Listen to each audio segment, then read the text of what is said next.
We're back with Jesse Mayshark, one of the co-founders of Compass, which is an online subscription service dedicated to all things local government in Knox County and politics.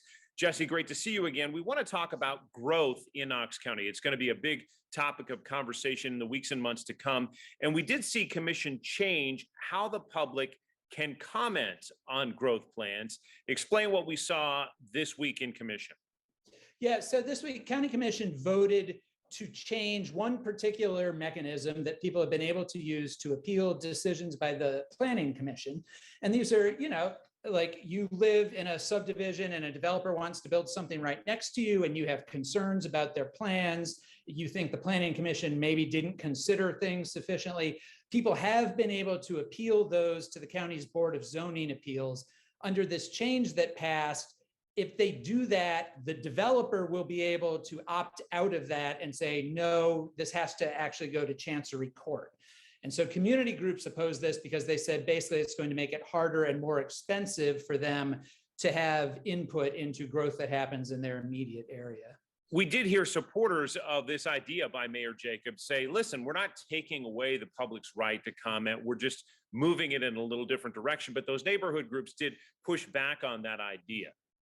Yeah, I mean, it's true that all of these decisions go through the Planning Commission. Their meetings are public. People can go and speak at those meetings. So there still is an avenue for easy public input. It's kind of what happens after that decision is made that has been changed.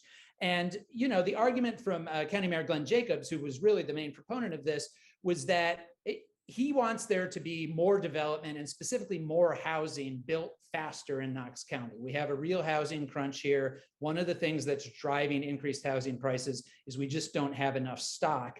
And so he said that this is a change, a relatively small change they can make that will just make that process a little bit easier for developers.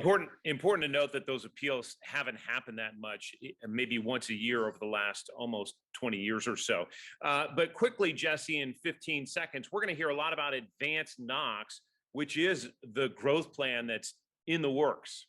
Yeah, the county is updating its growth plan for the first time in 20 years. That's going on right now. It's going to come to a head next year. And I think that this debate you saw at County Commission this week is kind of a preview for some of the tussles that we're likely to see between those different interests as that comes to a conclusion.